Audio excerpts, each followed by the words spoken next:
summer of 1986 when Jack and Janet Smurl decided to move into a quiet duplex in West Pittston, Pennsylvania. To anyone passing by, the house looked perfect, freshly painted walls, a neat little garden, and that sense of peaceful suburban charm. But sometimes houses carry memories, and sometimes they remember the pain of those who never left. The Smurls thought they were starting a new life, two daughters, Janet's parents living next door, and Jack's dream job finally within reach. But the house had already chosen them.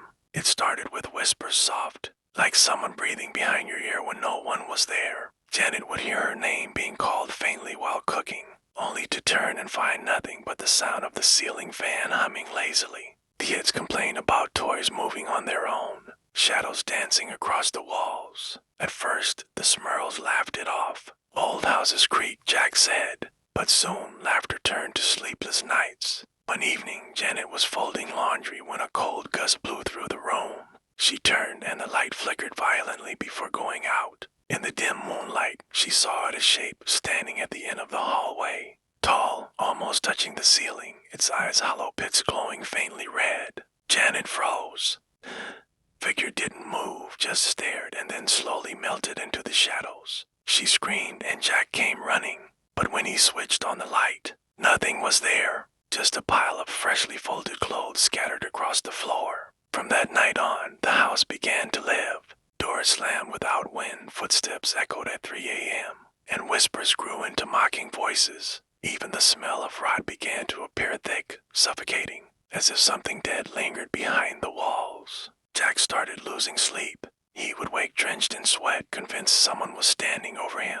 Once he saw a dark mist float from the corner of the ceiling and spread like smoke, forming the face of a snarling man before vanishing into the air. But it wasn't just apparitions. Soon the hauntings became physical. Janet was scratched by unseen claws. Furniture shook violently, and one night, their dog was found whimpering under the bed, refusing to come out. The family grew desperate. Priests blessed the home, but the peace lasted only for days. The house would grow silent for a while then. Just when they'd start to relax, it would return worse than before. The neighbors began to notice strange noises, two muffled screams, the sound of something heavy dragging across the floor. Even though the Smurls weren't home, the family's faith was tested. Jack, once strong and calm, began to drink to silence the voices. Janet, terrified for her children, prayed day and night, clutching a rosary until her hands bled. And then came the smell of sulfur, a sign the entity was growing stronger,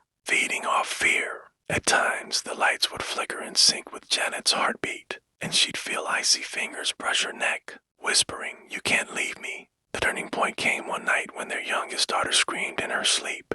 Jack rushed to her room and froze. Her blanket was floating in midair, twisted as if an invisible hand held it. Her body levitated above the bed, for a moment before being thrown down with a sickening thud. Jack grabbed her, shouting for help, but his voice was drowned out by an inhuman growl that echoed through the walls. It wasn't one ghost, they realized, it was many. Family of spirits trapped in rage, bound to the house for reasons unknown. That night, the Smurls decided to seek help from the famed demonologists, Ed and Lorraine Warren, a couple known for investigating the world's most terrifying hauntings. When the Warrens entered the house, the temperature dropped instantly. Lorraine, a psychic, could sense the pain, the hatred, the centuries of torment buried in those walls. "This house," she whispered, "isn't just haunted. It's possessed." It set up recorders, cameras, and holy symbols. But the entity responded violently. Crosses flipped upside down. Objects flew across the room, and a deep voice growled. "Get out." Lorraine felt a suffocating pressure and saw Vision's blood, death, and a shadowy nun standing by the window, watching. That night, the Warrens advised the Smurls not to stay another day. But where could they go? They couldn't afford to leave. The haunting was relentless. The house had become a living nightmare, a prison of despair. Jack began hearing the demon even outside the home. In his car, at work, in his dreams. It whispered promises, temptations, threats. "You belong to me," it said. Janet would wake up with bruises on her arms as though restrained. They tried moving out temporarily, but the dark energy followed them. Lorraine warned them, "The spirit is bound to your suffering. It won't stop until it's destroyed where you are. If you're watching this far, my friend, this is just the beginning." in the Smurl house shocked even the Warrens themselves. Before we move to Chapter 2, make sure you subscribe to the channel and press the bell icon, because what you're about to hear is darker than any exorcism you've ever imagined. After months of terror, sleepless nights, and countless prayers, the Smurls were running out of hope. Ed and Lorraine returned, this time accompanied by priests authorized by the church to perform the last rites of exorcism. But the demon that plagued the house wasn't an ordinary spirit, it was ancient, cunning, and merciless. As the priests began their prayers, the walls trembled. Temperature dropped so low their breath turned to mist. Suddenly, the lights burst, plunging the house into darkness. From the blackness came a voice, deep and mocking, "You can't save them." Lorraine held her rosary tightly, whispering prayers, her eyes filled with tears. She saw visions, images of a woman who once lived there long ago, tortured and murdered, her spirit trapped by something darker that fed on her pain. The demon had made her its puppet, and now it was using the Smurl's fear to strengthen itself. Jack collapsed to his knees as invisible claws slashed across his back. The priests continued, shouting Latin verses over the chaos, their voices shaking but steady. Then something impossible happened. The shadow on the wall began to take form. It grew, stretching tall, its eyes burning red like coals. The entire house vibrated with fury, as if alive. The sound was deafening, a mixture of screams and growls echoing through every room. Suddenly, silence. The candles flickered back to life, revealing crosses inverted and furniture overturned. Janet was lying unconscious, her face pale but alive.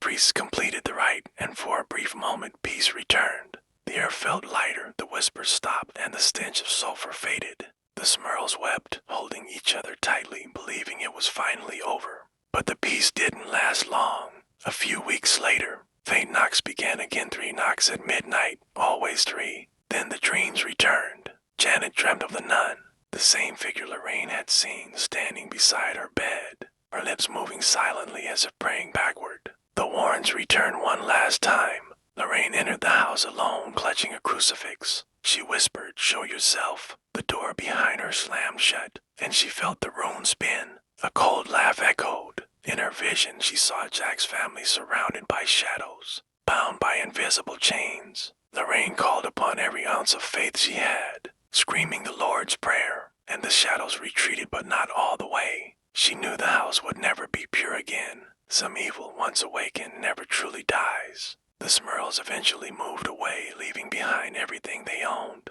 The new owners reported strange noises for months before abandoning the property altogether. Case became one of the most disturbing in the Warrens. Files so dark that even the church refused to speak publicly about the full details. Some say the demon wasn't cast out, it simply waited, silent, for the next soul to enter its territory. To this day, locals claim to hear whispers if they pass that old house at night. Some say they see a figure in white watching from the window, waiting. If you ever feel a chill while alone, if you ever hear your name whispered when no one's around, maybe, just maybe, the Smurl's demon has found its way into your dreams. Remember, darkness feeds on attention, so don't look too long into the shadows, because sometimes the shadows look back. And before you go, my friend, if you love true horror stories like this, subscribe now and turn on notifications for more real-life haunted dailies every Monday, because here on Cooney Monday, fear is just the beginning.